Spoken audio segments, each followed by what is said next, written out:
Podujatie Žúr na betón priniesol bohatý program, ktorý spojil tanečníkov, hudobníkov a fanúšikov z rôznych kútov Slovenska, Česka, ale aj sveta.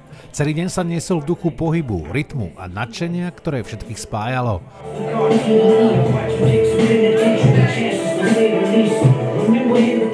Návštevníci si mohli okrem iného vybrať zo skvelých jedál a nápojov, pozrieť si výstavu fotografií z výstavby Petržalky, či vyrobiť si tričko s potlačou.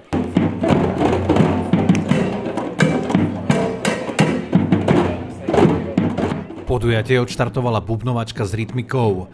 Rytmus perkusí vtiahol divákov, ktorí sa okamžite pridali. Program pokračoval hustle workshopom s Evou a Viktorom, lídrami pražskej hustle scény. Tanec, ktorý vznikol v 70. rokoch v New Yorku, oslovil účastníkov kombináciou spontánnosti a širokých možností prejavu.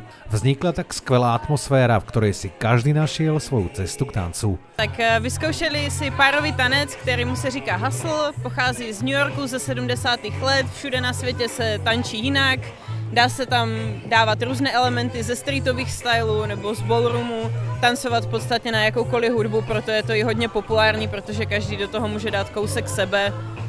Všeobecne to ide veľmi dobre, hlavne dievčatám a k followerkám. Chlapci sú trošku na tom trochu horšie, ale myslím, že to je celkom ako taký príjemný tanec pre začiatočníkov a keď sú niekto začať s tancom, tak toto je tanec pre nich. Nasledoval hip-hopový workshop pod vedením českej tanečníčky Zizu, do ktorého sa zapojili nielen profesionáli, ale aj úplní začiatočníci.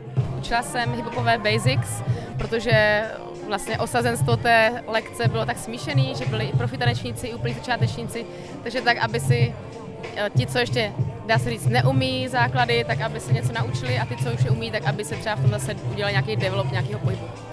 Vrcholom programu bol battle na R&B hudbu, ktorý odštartovala preselekciou tanečníkov. Súťažiaci mohli tancovať akýmkoľvek štýlom. Tanečníci predviedli odvážne kombinácie, nápadité prvky, ale aj originálne choreografie. Což R&B je vlastně taková, přesně, víme přesně, proč jsme tady, je to odnož jako hip-hopu, která je více lirická, takže dá se říct, že to bude takový hip-hopový R&B battle, ale zároveň je to all style, to znamená, že na tu R&B hudbu může tanečník tancovat vlastně jakýkoliv styl, je to open v tomhle. Porodkyňa Zizu stala pred ťažkou výzvou, keď mala rozhodnúť, kto z tohto talentovaného davu postúpi ďalej. Každý porodce má trošku jiný svůj, dejme tomu, privilegium nějakého věmu, co hodnotí a já mám nejradši muzikalitu a nějaký feeling, nějaký groove.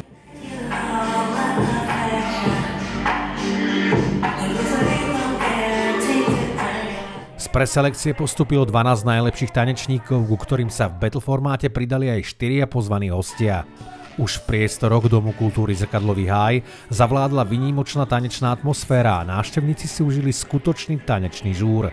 Na pódiu sa predstavili tanečníci ako MT Pop z Vietnamu, Myšena zo Slovenska, Holistic či Andrew Style. Ja mám veľmi rada R&B hudbu, takže akože sadlo mi to, že cítim sa veľmi dobre. Aj s tými ľuďmi, proti ktorými som tancovala, to bolo super, lebo sa poznáme. Neplánoval som dneska betlovať, last minute, minúta pred začiatkom, dobrá hudba hrala, chcel som sa pripojiť a užiť si to s ľuďmi. To sa podarilo. Zo 16 tanečníkov sa do finálového battlu, ktorý sprevádzala živá hudba v podaní kapely Pikošky, napokon pretancovali Andrew Style a MT Pop.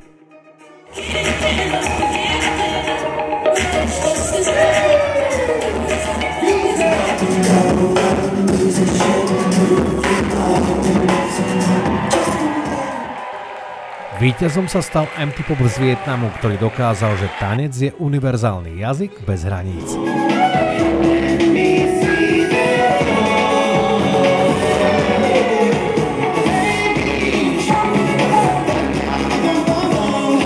A mali sme tu pozvaných super gestov z celého sveta, vyhral to práve jeden z nich, MT Pop z Vietnamu. A je to brutálne, že sme to tu dneska takto mohli zažiť. Počasie nakoniec úplne super a podľa mňa sme si to všetci užili, tá energia tam bola úžasná a veríme, že sa uvidíme aj na budúce.